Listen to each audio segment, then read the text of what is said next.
Central de Frutal, nós, através do Ministério Comunicas, nos sentimos extremamente honrados de tê-los conosco. Queremos que essa mensagem que você irá acompanhar possa edificá-lo profundamente. Que Deus te abençoe ricamente, em nome de Jesus. Meus irmãos, boa noite. Eu quero também cumprimentá-los na graça e na paz do Senhor Jesus. E que bom ver crianças, bebês sendo trazidas até o Senhor. Que os pais também sintam impelidos pelo próprio Deus de apresentar essas crianças ao batismo, consagrados ao Senhor através do batismo, que eles tenham claramente essa doutrina da aliança, esse Deus que nós acabamos de cantar nessa música, um Deus de aliança, um Deus que não mude, um Deus que não mude, que os irmãos, os pais possam entender e fazer uso, dessa doutrina na vida dos filhos também. Gostaria de convidar você a abrir a palavra do Senhor no Evangelho de João, capítulo 12. Evangelho de João, capítulo 12. Nós vamos observar dos versos de 1 a 11.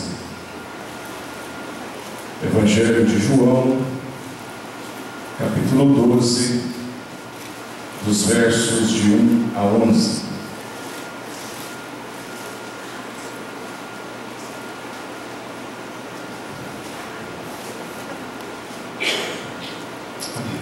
Evangelho de João, capítulo 12, os versos de 1 a 11, diz assim a palavra do Senhor. 6 dias antes da Páscoa, foi Jesus para Betânia, onde estava Lázaro, a quem ele ressuscitara dentre os mortos. Deram-lhe, pois, ali uma ceia. Marta servia, sendo Lázaro um dos que estavam com ele à mesa. Então Maria, tomando uma libra de bálsamo de nardo puro, muito precioso, ungiu os pés de Jesus e os enxugou com seus cabelos, e encheu-se toda a casa com o perfume do bálsamo. Mas Judas Iscariotes, um dos seus discípulos, o que estava para traí-lo, disse: por que não se vendeu este perfume por 300 denários e não se deu aos pobres? Isto disse ele, não porque tivesse cuidado dos pobres, mas porque era ladrão, e tendo a bolsa, tirava o que nela se lançava. Jesus, entretanto, disse: deixai-o, que ela guarde isto para o dia em que me embalsamarem, porque os pobres sempre o tendes convosco, mas a mim nem sempre me tendes. Soube numerosa multidão dos judeus que Jesus estava ali, e lá foram, não só por causa dele, mas também para verem Lázaro, a quem ele ressuscitara dentre os mortos. Mas os principais sacerdotes resolveram matar também Lázaro, porque muitos dos judeus, por causa dele, voltavam crendo em Jesus. Vamos orar mais uma vez. Bendito Deus, nós buscamos do Senhor agora a intervenção mais uma vez do Teu Santo Espírito, nesse momento, ó Deus, onde iremos expor a palavra do Senhor, onde iremos trazer aqui, ó Deus, a mensagem que emana do Teu Santo Espírito. Deus, que nos nossos corações, que na nossa mente, na nossa alma, fique, ó Deus, aquilo que vem do Senhor. Nossa oração é essa: tome cativo as nossas mentes nesse momento. Em nome de Jesus é que oramos. Amém.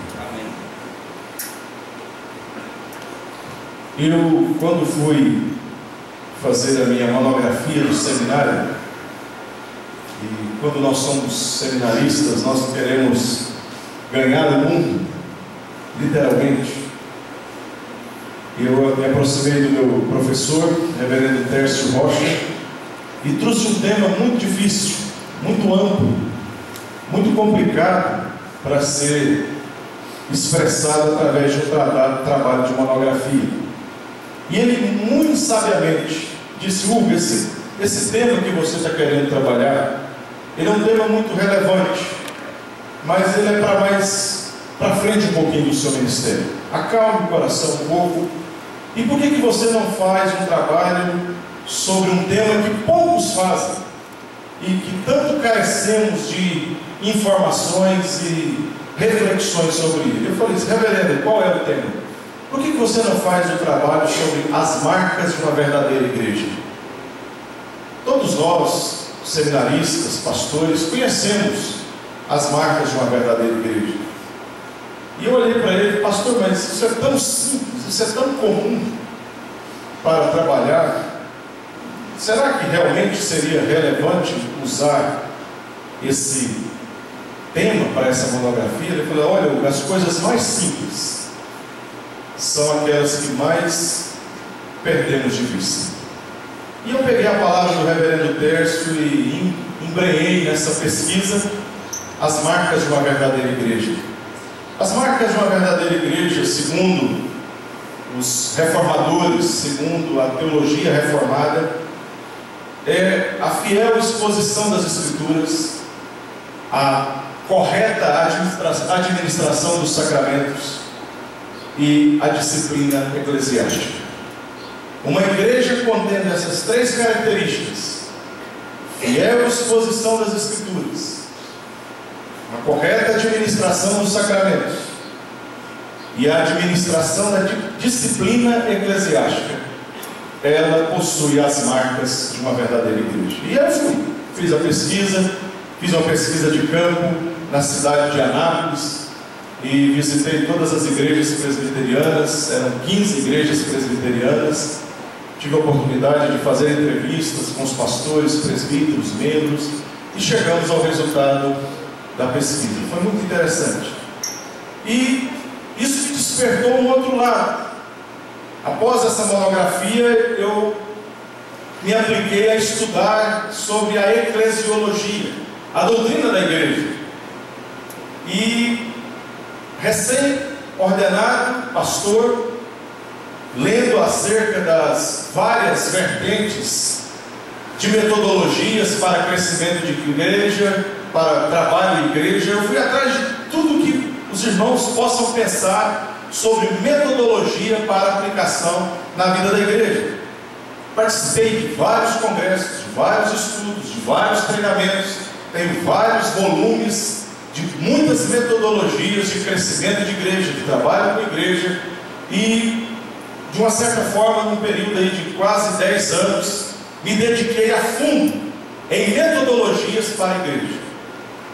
Mas nós corremos o risco de entrarmos na floresta e perdermos a visualização da floresta, nos atendo apenas em olhar uma árvore. E é isso que estava acontecendo comigo.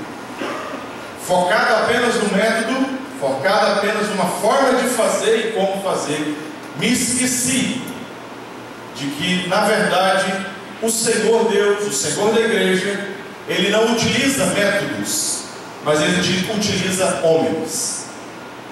E através dessas buscas de estudos, eu, de uma certa forma, criei um quadro. Esse quadro não é meu, esse quadro são várias reflexões sobre modelos. E um dos livros que me ajudou bastante a entender modelos foi um livro tirado da missiologia, do Waldir Steinhagel, a Em Busca de Modelos. Ao invés de buscar uma referência teórica, teológica na eclesiologia, eu me deparei com um livro fino, simples, do Waldir Steinhagel, Em Busca de Modelos. E ali houve o que nós chamamos de um insight, um estalo, um despertar para essa verdade de verdadeiras marcas de igreja, de um verdadeiro perfil de igreja que Deus usa. E aí estabelecemos esses critérios: o modelo, a base, o pastor, o membro, a relação maior, o sucesso, o crescimento, o tipo de música, a disciplina e a palavra-chave que nós podemos identificar dessas igrejas. Eu quero trabalhar com 3 modelos aqui. O primeiro deles é o modelo tradicional, que engloba inclusive a nossa igreja, a Igreja Presbiteriana do Brasil, igrejas batistas, igrejas congregacionais, igrejas cristãs evangélicas.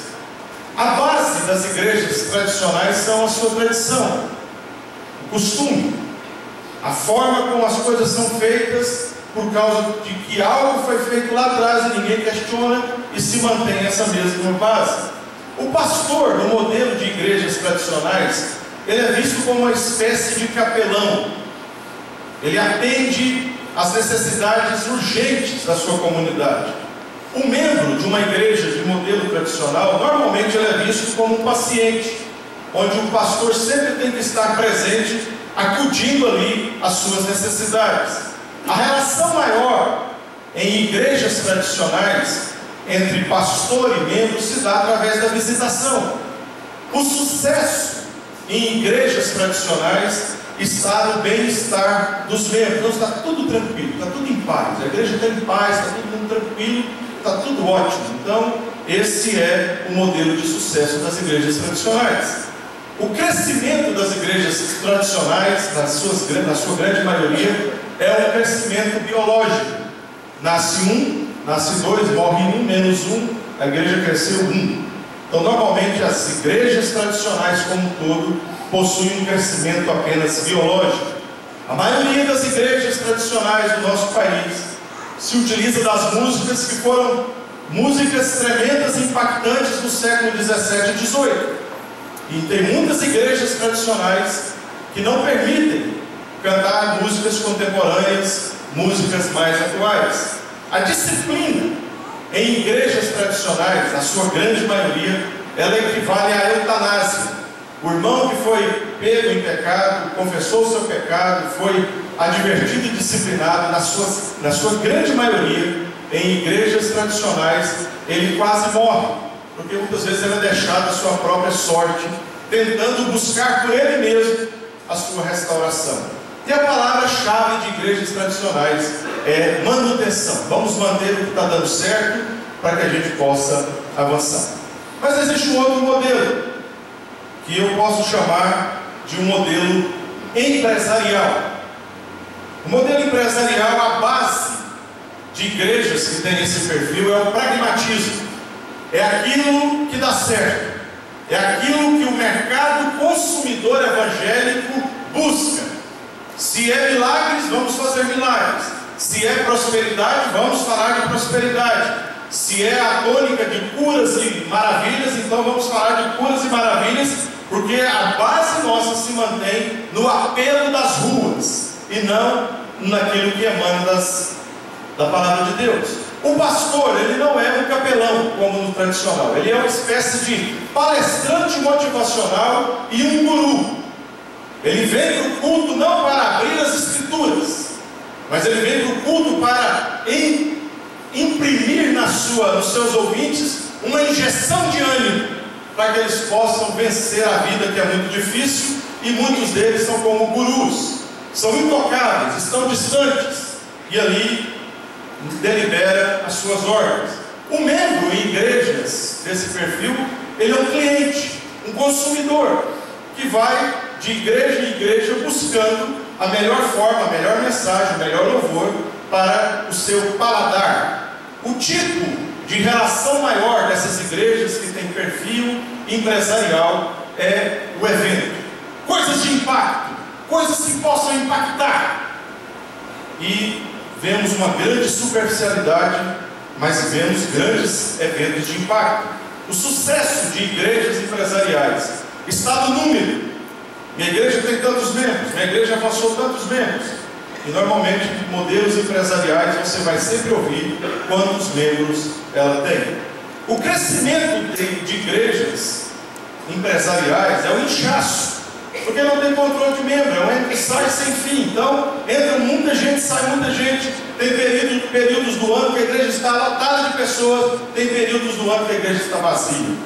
É esse modelo de crescimento. As músicas, ao contrário das igrejas tradicionais, as igrejas empresariais, com esse modelo empresarial que eu chamo, elas utilizam as músicas das baladas gospel, principalmente aquelas que são tocadas pela som livre. Você adora e a som livre toca. Então é esse tipo de música que toca em igrejas desse modelo.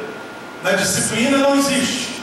Como não tem relação pastor-membro, e o membro é um cliente, como vai ter disciplina? E a palavra-chave de igrejas assim é a satisfação. Gostou do culto? Gostou do louvor? Gostou da programação? Joia!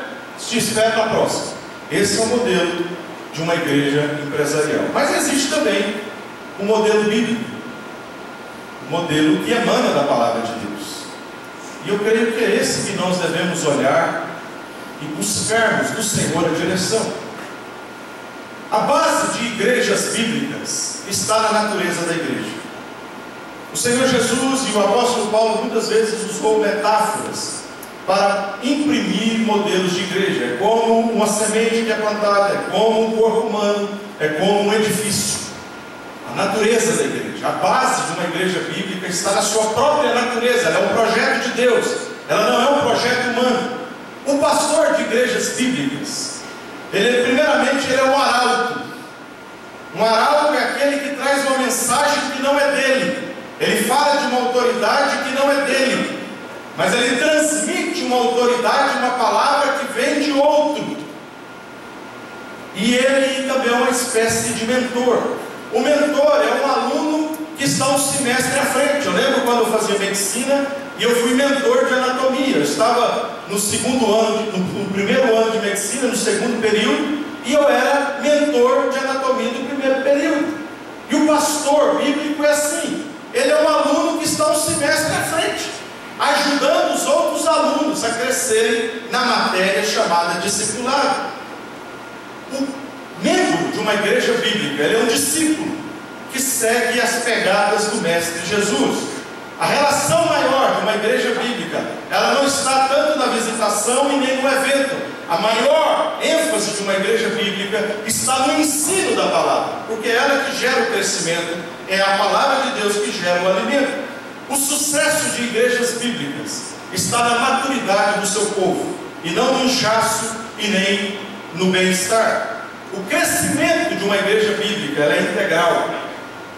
Ela pode ser tanto numérico, como pode ser também um crescimento de qualidade. Quantidade e qualidade não tem dificuldade, mas desde que haja muita maturidade para que o crescimento de uma igreja bíblica seja integral. A sua música é contextualizada. Nós não precisamos inventar muitas coisas, meus amados irmãos. Nós temos muitas letras profundas do século 17 e 18, nós temos muitas músicas profundas da década de 70 e 80, que precisa de uma roupagem nova, de uma nova harmonia, de um novo estilo para ser tocado, para trazer esse contexto de músicas bíblicas e profundas. A disciplina numa igreja bíblica, ela busca a restauração do faltoso, porque ele também é um membro do corpo de Cristo. E a palavra-chave de uma igreja bíblica é missão. Nós estamos nesse mundo como peregrinos em missão para manifestarmos a glória de Deus. Esse quadro eu fui montando, essa busca de fazer contrastes entre uma igreja tradicional, uma igreja empresarial, uma igreja do mercado e uma igreja que a Bíblia nos apresenta. Quantos amigos meus, quantos pastores, colegas estão em crise? Muitos deles porque estão numa igreja tradicional e existe uma exigência para que tenha postura de uma igreja empresarial. Muitos colegas meus já deixaram o ministério porque entraram em parafuso. Muitos membros estão confusos porque às vezes buscam uma igreja tradicional e às vezes veem nela um modelo do mercado. Nós temos que resgatar com toda a humildade do nosso coração, na dependência do Espírito, o modelo bíblico de igreja segundo o Senhor. E esse texto que nós lemos, talvez você se pergunte, mas onde o pastor vai chegar nesse texto? Em momento nenhum ele fala de igreja, em momento nenhum ele fala disso que ele apresentou. Amados, esse texto é profundo, mostra um momento de extrema comunhão, onde Jesus, Lázaro, Marta, Maria estão na casa de Simão, o leproso. Eles não estão na casa de Lázaro, eles estão em outra casa, na casa de um outro homem que foi miraculosamente curado pelo Senhor. E é nesse ambiente de celebração, é nesse ambiente de extrema comunhão. É nesse ambiente que nós podemos identificar algumas marcas, algumas características de uma igreja verdadeira, de uma igreja pulsante, de uma igreja que emana a presença de Jesus. Mas antes, ainda, dentro dessa perspectiva, eu quero rapidamente aqui trazer para os irmãos o que a igreja não é. O que a igreja não é então, pastor? Vamos começar da forma negativa, para depois nós mostrarmos a positivo o que é uma igreja, segundo o texto em que nós lemos. Primeiramente, meus amados irmãos, uma igreja não é um clube de serviço, um clube social, onde pessoas vêm, pagam as suas mensalidades, usufruem de um ambiente gostoso, e ali podem dar opiniões e podem participar. Uma igreja bíblica, ela não é um clube. Uma igreja bíblica, ela não é um lugar seleto de pessoas distintas de uma cidade. Eu sou de uma família que vem da maçonaria e do Rotary Club. Eu sei muito bem do que eu estou falando. Eu sei o que é um clube de serviço. Já participei de clubes de serviço com a minha família. E muitas pessoas imaginam a igreja assim, um clube de serviço, onde eu sou uma pessoa distinta, fui convidado e estou participando e posso dar as minhas opiniões e fazer aquilo que, de uma certa forma, colabore para o crescimento dessa igreja. A igreja também, meus amados irmãos, não é um gueto de salvos, onde estamos ali caladinhos, quietinhos, somente os eleitos. Não conta para ninguém que nós somos eleitos. Nós somos aqui, nós estamos fugindo do mundo, nós estamos aqui nos protegendo do mundo, nós não queremos nada com o mundo. Uma igreja bíblica não é um gueto de salvos. Uma igreja bíblica também não é uma prestadora de serviços religiosos, onde eu vou casar, na igreja presbiteriana, porque lá tem um templo bonito, então eu quero casar. Você é membro? Não é membro, então não pode usar o templo. Não, então se eu for membro eu posso usar a posse, então você é membro para me usar o templo. Onde é que eu vou enterrar o meu familiar? Na igreja?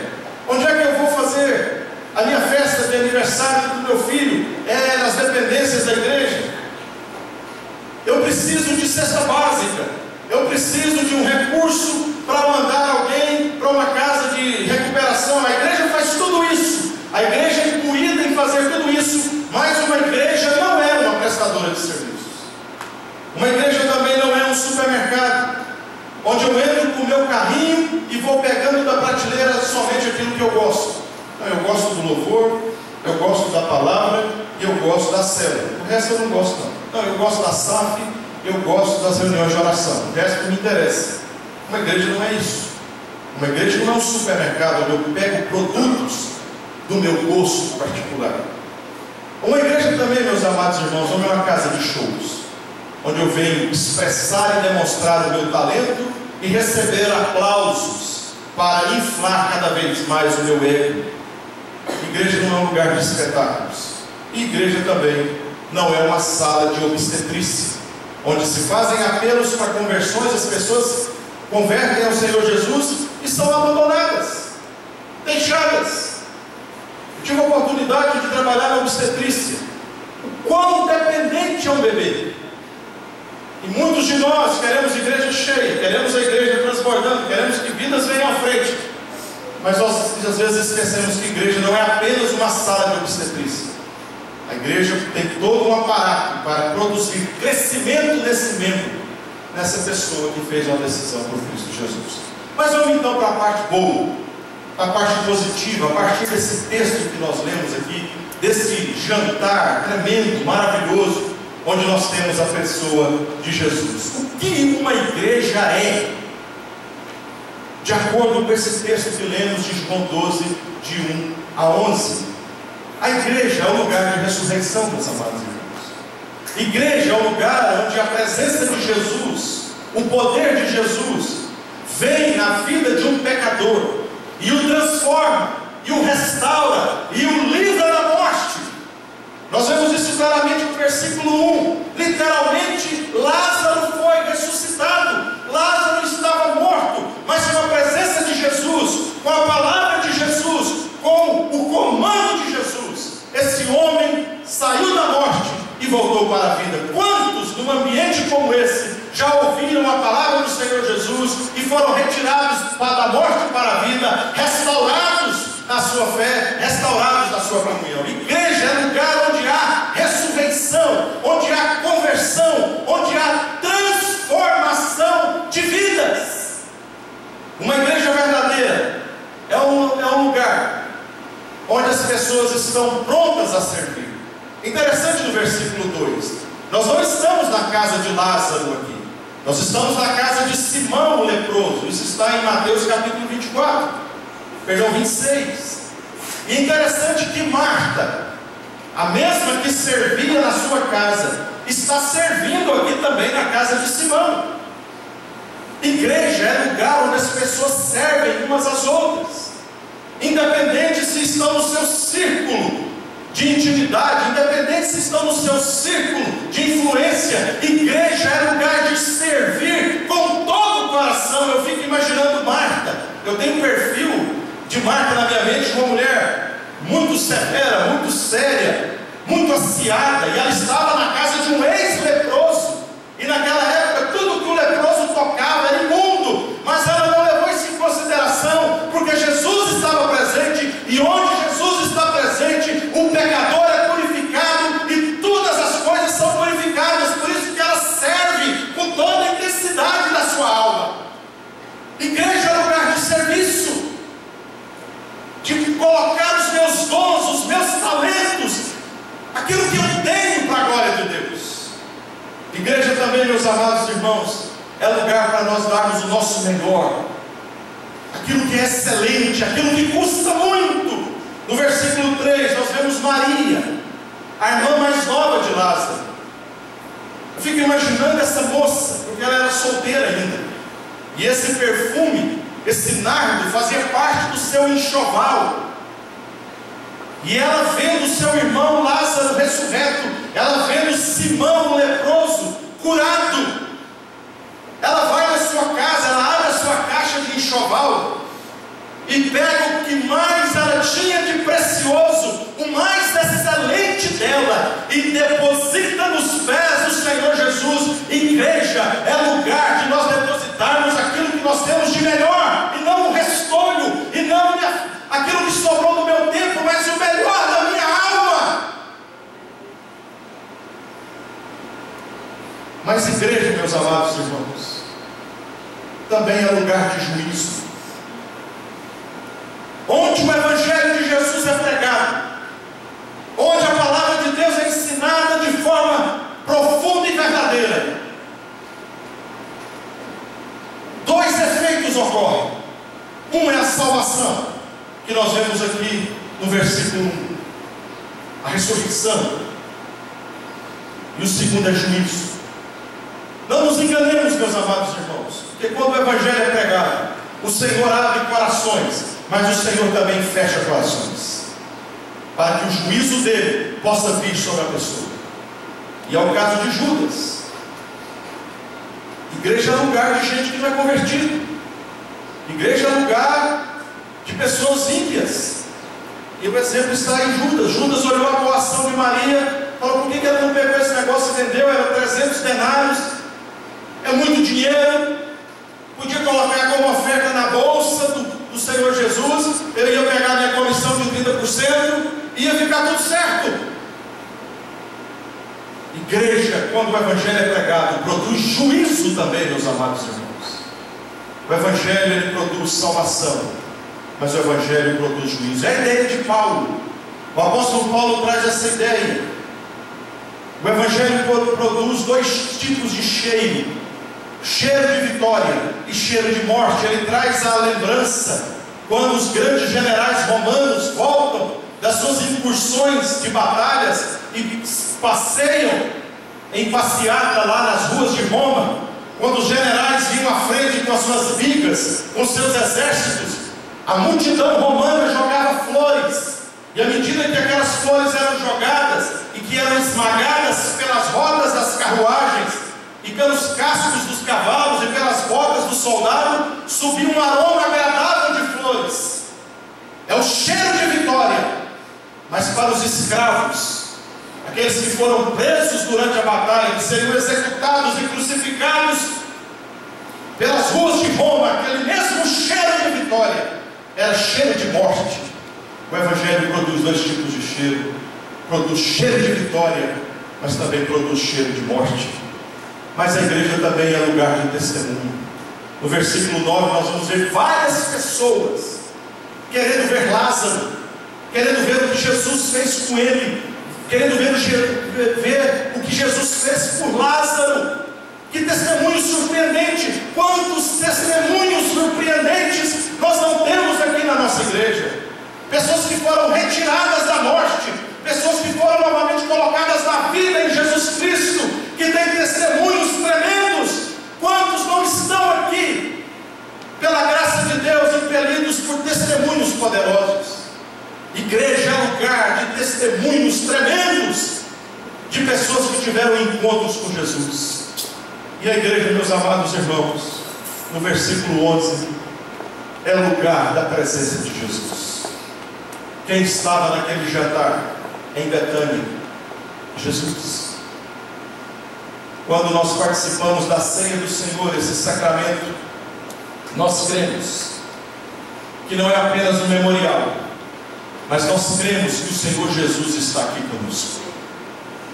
Nós cremos nessa doutrina. Cremos que o Senhor Jesus está conosco.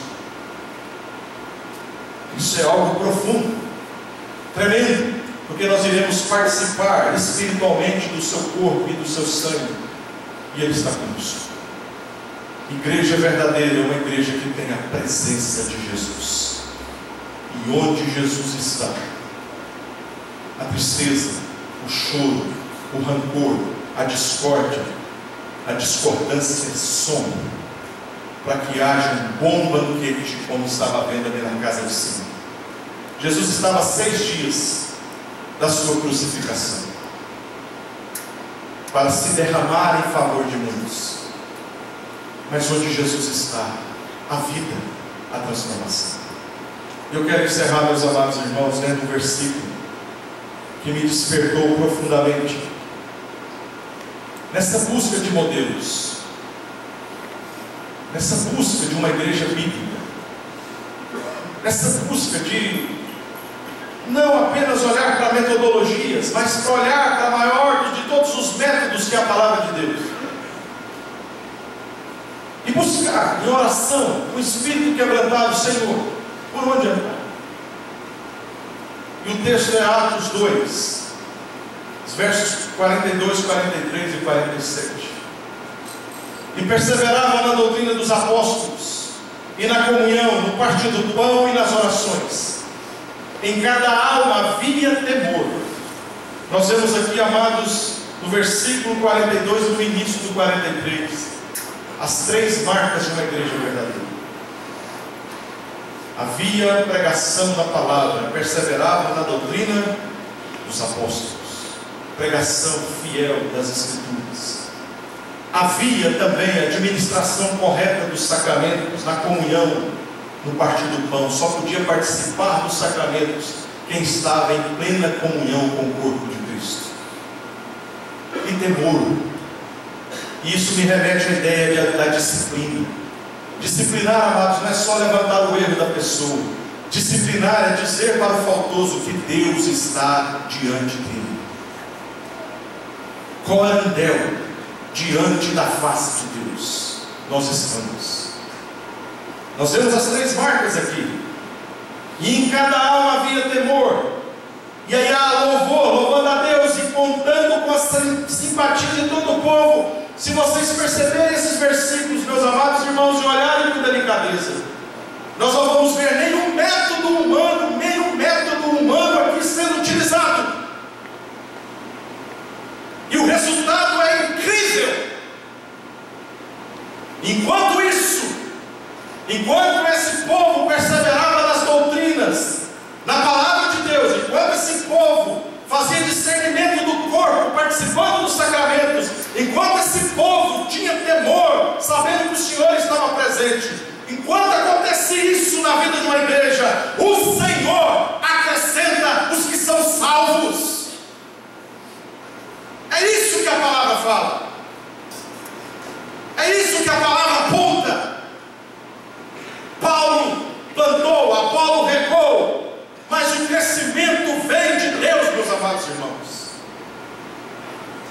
perseverando unânimes nas doutrinas, na palavra, na observância dos sacramentos, na importância do temor, da disciplina do Senhor nas nossas almas. O impacto é tremendo. Meus amados irmãos, eu encerro dizendo que eu era um entusiasta de qualquer modelo de igreja. Estudei muito igreja em ministérios, igreja de propósitos, igrejas em células, igreja em transformação, crescimento natural da igreja. E eu não estou desmerecendo nenhum método. Interessante.